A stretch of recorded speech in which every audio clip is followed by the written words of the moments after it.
Well, welcome to Thoughts Can Change Your Life with me, Reverend Lee. Every day we come together to explore. Today I thought I would explore the idea that I'm hearing so much about from other people, and that is, are you feeling helpless? Is life overwhelming you? Are you paralyzed and don't know what to do? One of the things as I study, as I explore, as I experiment in my own life, I find that we waste so much time and energy worrying about things we can't control.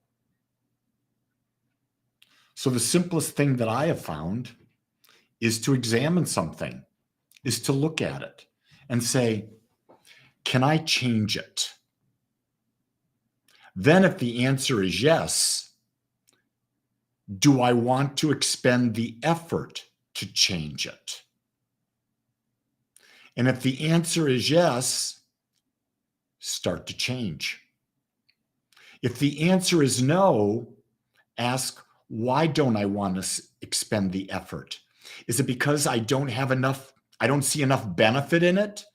And then maybe think about it. Is there really a benefit to me making that change? If the benefits are big enough, you'll want to make the change. If the benefits are not big enough, you're not going to want to make the change. But you've also got the option that if you cannot change something, eliminate it from your mind. Eliminate it from your to-do list. Eliminate it from anything you give any energy to, because it is wasted. Absolutely wasted to focus on something that you cannot change. But if you can change, and a lot of times we can change what's going on, how we perceive things, how we're looking at things, where we're going to take our lives. Got to ask the next question. Do I want to change? Do I have enough reason to change? Because if you don't have enough reason to change, you're not going to do it. You're not going to stick to it. You're not going to have the commitment necessary to make that change. You see this all the time come New Year's when you're talking about going to the gym. I'm going to lose some weight. I'm going to get my body in shape.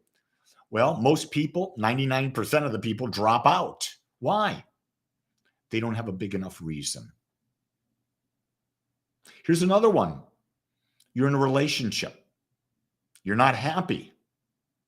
Ask the question, am I being the person I need to be to have that relationship?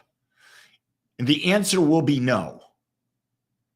Because if you were being the person, you wouldn't be in that relationship, or you would have a relationship that you would want to be in. So then the thing is, do I want to change to have a relationship that I truly value?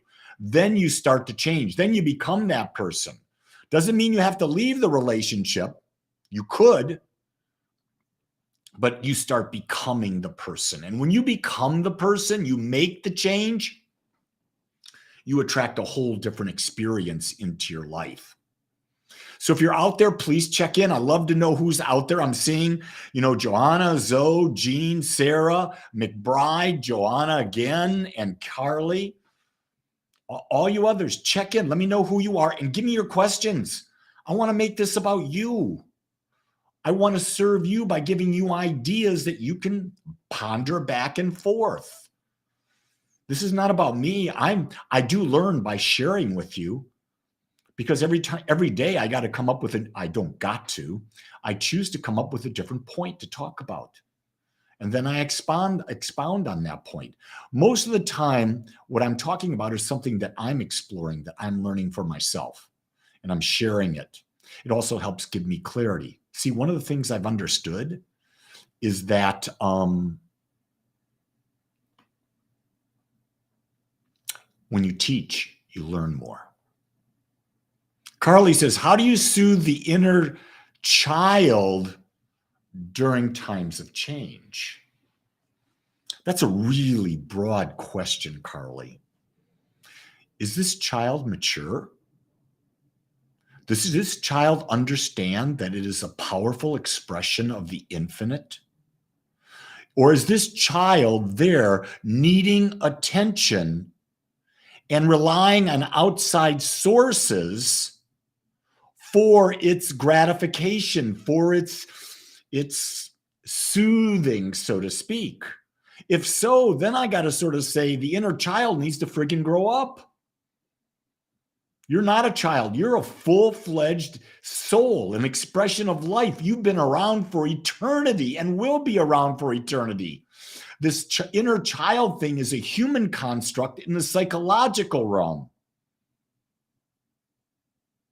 That doesn't mean you're not kind to yourself, though. When I think about my inner child, I think about, am I being kind to Lee? If I'm being kind to Lee, what more can I do for the inner child but be kind? And I let the inner child know I'm expanding and I'm growing, because that's the natural order of life, is to expand and grow in awareness. Everything that's happening to us is for the purposes of us becoming more aware. When we can embrace that and we can explain that to our inner child will have an understanding of where we're going. We're not trying to hurt it.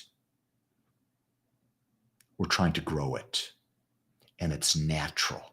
And I think that's really the key thing. We forget we are not meant to remain stagnant.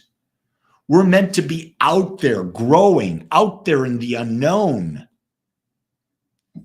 That's where the fun is. And guess what? The child in us is all about growth. It is all about new things. It is all about trying new things. Unless it has been domesticated into being fearful. And that happens with most people, their parents, the churches, everything, schools. They domesticate our children to feel fear instead of adventurous. That life is one big, juicy adventure. And the more adventure we have, the greater the experience in our lives become an example to everyone else. Because guess what? Inside everyone wants to have a big adventure. The other thing that we've got to also realize is that social media has really mucked us up. It makes us fall for the illusion that someone has a life better than yours, that someone has a life that's always working just perfectly. No such thing, folks. Every life has challenge. Every life has support, because life does not exist without balance. When you can understand that, now you can accept what is. I can't control the financial market. That makes me feel helpless. Well, that's a real simple one to handle, Johanna. Where do you have your money invested? Do you have reasons? Do you understand? Let's say you're in the stock market. Do you understand that the stock market is a long-term investment? It's an investment that goes for 20, 30 years, and you're young enough. You've got 30 years, so you know the market's going to come back. You just got to get out of your short-term realm. If you're older like me, then you want to be in investments that are more secure. I don't lose a bit of sleep about the market because I've taken steps. I decided I can't control how I feel about the market by where I place my money.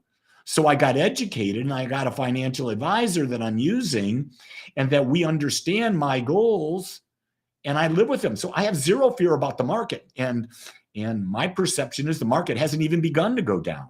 I think we got another 30%. But that's just an opinion. I could be dead wrong. I've been dead wrong many times.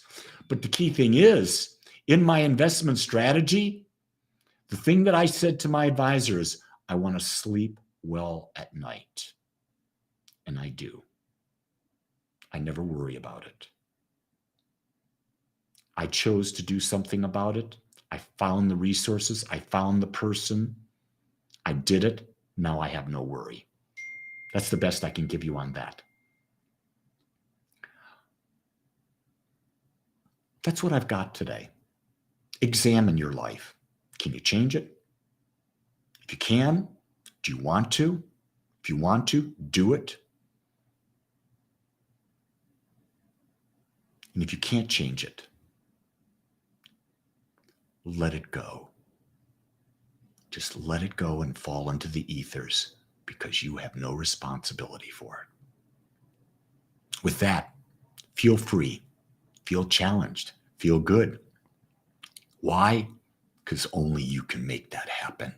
Until tomorrow, know I love you. Oh, I'm offering a class starting next Tuesday, The Power of the Subconscious Mind by Joseph Murphy. If you're really interested in going deep with me, sign up for class.